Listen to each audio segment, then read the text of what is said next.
you're so young Mhm. and you are a doctor. Yes. Tell us, how did you become a doctor? We are curious. We want our kids to be like you. Yeah, Yes. yeah. Really good question. I did it out of spite originally. I kind of came into it in a very weird way. I mean, I was in high school and I was getting interested in psychology from my freshman year of high school already. Mhm. So I knew that I wanted to know more about humans and why we do what we do and why we think the way we do and why we're driven to behave the way we do. Mhm. And I think that question ultimately led me to taking some of those psychology classes even before I was in college.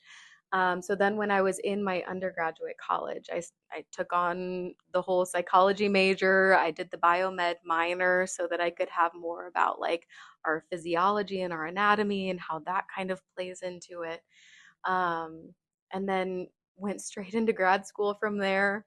I just knew myself and I knew if I wouldn't go right away, I would never go. So I just did it right away to torture myself. So, I mean, it's been a long road. Like I said, this is my first year as a fully licensed psychologist. I had 4 years of undergrad, 5 years of graduate school, and then 1 year of fellowship that I did here last year. And now this year is my first year working.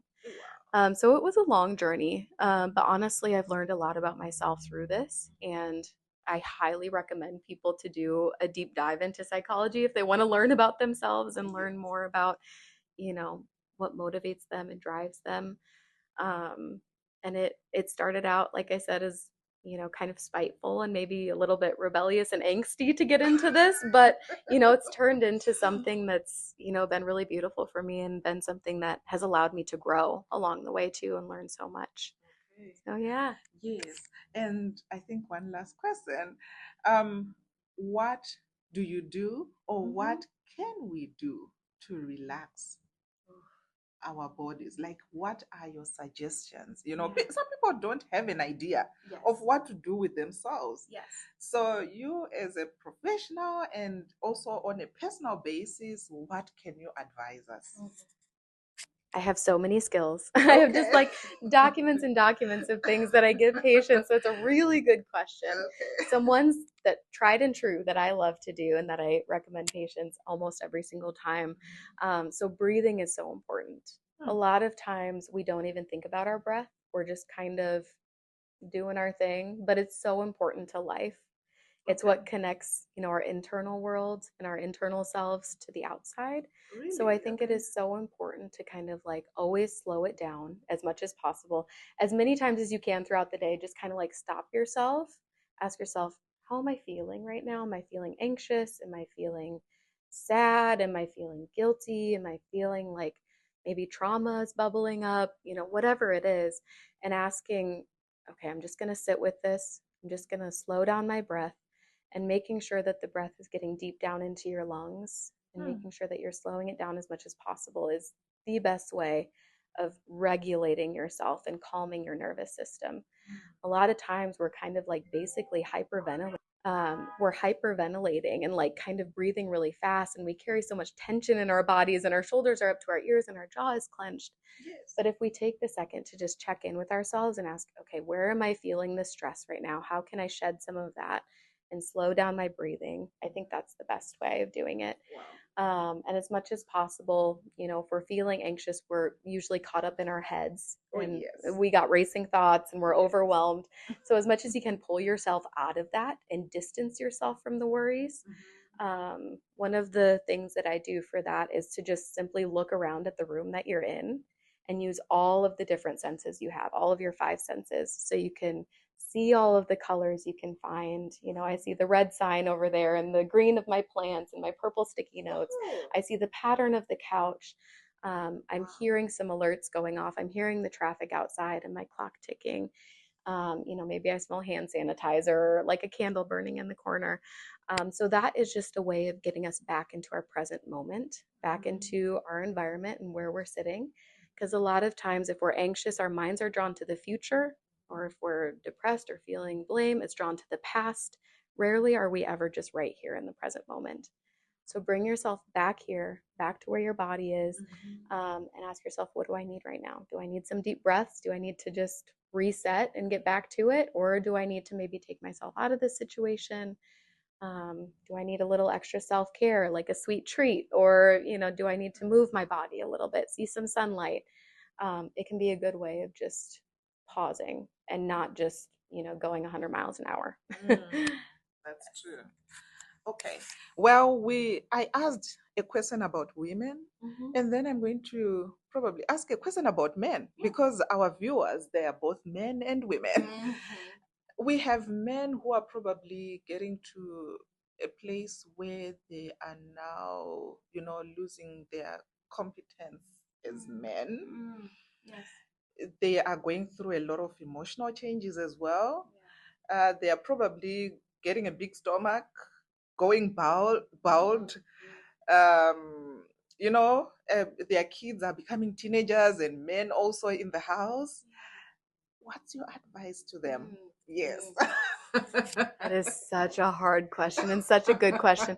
I think we're right on the cusp of something here, and you perfectly highlighted it of, men are kind of in this shift, right? Where they used to be the caregivers and the providers and the rock of the family and all these different things, but now we're kind of moving more towards like women empowerment and women taking care of themselves, and you don't need no man sort of thing. So I think we kind of have to get rid of that narrative for both men and women's sake. It's not helpful to either, to feel like women need to be reliant on men, and men shouldn't have to feel that pressure to burden or to carry that burden. So I think we're kind of trying to get rid of that narrative in society and moving towards, so what is the role of men? And how do Yes. we, help men to express themselves emotionally and to be their own humans, and, to, use their own strengths that they have too. Because not to say that men don't have their place in society, it's just we kind of have to repurpose this again.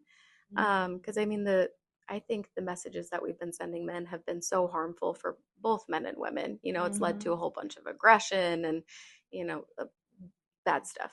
So I think we're moving towards this better narrative where we're validating, you need to take care of yourself too. And, men have emotions, and here's the weight that that has had on them.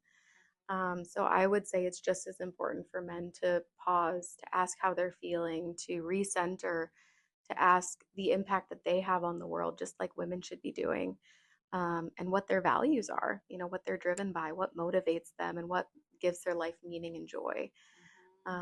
So I think we all just need to like reconnect with ourselves, I guess, is the answer, and, Yes. you know, kind of look at the larger purpose of life. All right. Oh, I've got too many questions. I just can't let you go. So I'm raising boys.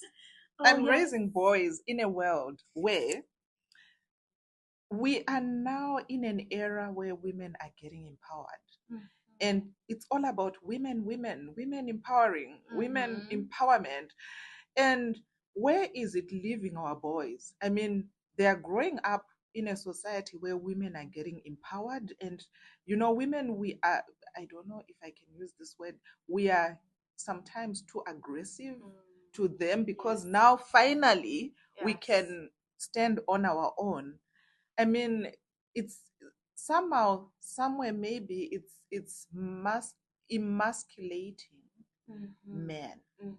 How What's your advice to a mom who is raising boys, or to these boys, 16-year-old boys, 18-year-old boys? How can they prepare themselves better?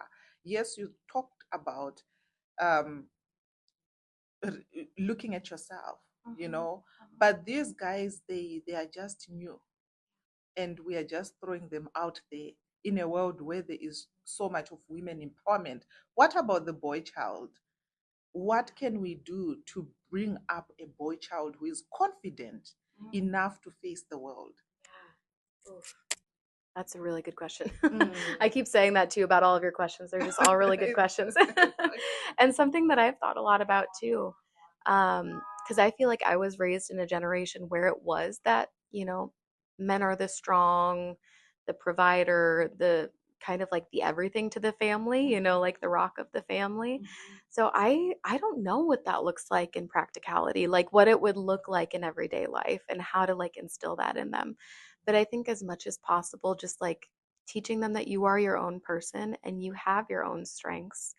It doesn't necessarily need to be, how we used to see it as like the provider, but maybe you have a strength to, support a woman in your life or support whoever you choose to date, that sort of thing. So it doesn't need to be the same sort of narrative of like you need to be everything, because that's so much pressure on them too to hold all of that. But like you can be whoever the heck you want to be. Okay. So I think it's just about giving them a choice and teaching them, like there is all of this women empowerment and, do this for yourself, and the princess doesn't need a prince to save her Oh, anymore. yes. So you don't need to do the saving, but how can you complement them in a way that, you're good partners? Oh, yes. Or how could you just interact with the world in a way that you are leaving your mark in a good way instead Mhm. of a way that's, spiteful, or, Mhm. a world, or like a way that's like angry at the world, I Okay. guess. Because I think that our society just has a way of polarizing everything. We are constantly going back and forth on the extremes. And I think since we are so new in this women empowerment and women getting more rights, I think we've swung in the opposite direction where it's now women empowerment is everything. I think at some point we're going to reach the middle ground again. But I think society always swings to the opposite end of the extreme in order to get back to a happy medium. So I don't think it's always going to be this way. And I think no matter whether you're raising a girl, a boy, woman, man, anything in between, it's still just important to like foster their own sense of self and their own identity in this world, and giving them the values that you and your family or your culture believes, that they can carry that and be, the light in that way, and be, speak their truth and, operate in a way that feels good to themselves. Because at the end of the day, it doesn't matter if we're talking about religion or, all of these cultural concepts, like, the gender thing. You just have to be able to feel like you're in alignment with yourself. Um, so I guess it always goes back to values at the end of the day. I constantly am talking about values, Oh, but yes, yeah, it's so yes. important because they're the anchor, they're the lighthouse that we are steering towards. So yeah, I don't know if Oh, that answers the it question. does. It's an interesting question because, I'm not a mom. I don't have, boys of my own, but it is something that I do think about, even though I'm not in that situation. So if you have any tips and tricks too, I'm sure that I would love to hear it. Your viewers would love to hear Oh, it. yeah, true. No, I really loved the idea that if men can also grow up to complement empowered women, Mhm. I think that's the middle ground where we somehow have to have men who knows how to complement the strength of a woman. Back in the day, it never used to be like that. And maybe as women, we are shouting too loud.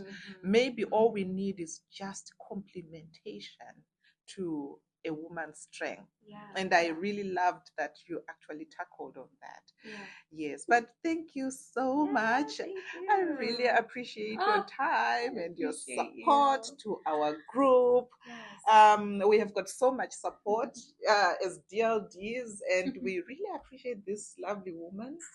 Yes. Well, DLDs, don't forget to comment, like, share, and subscribe for us to continue with these beautiful vlogs. Yes. Until next time, thank you. Goodbye. Thanks.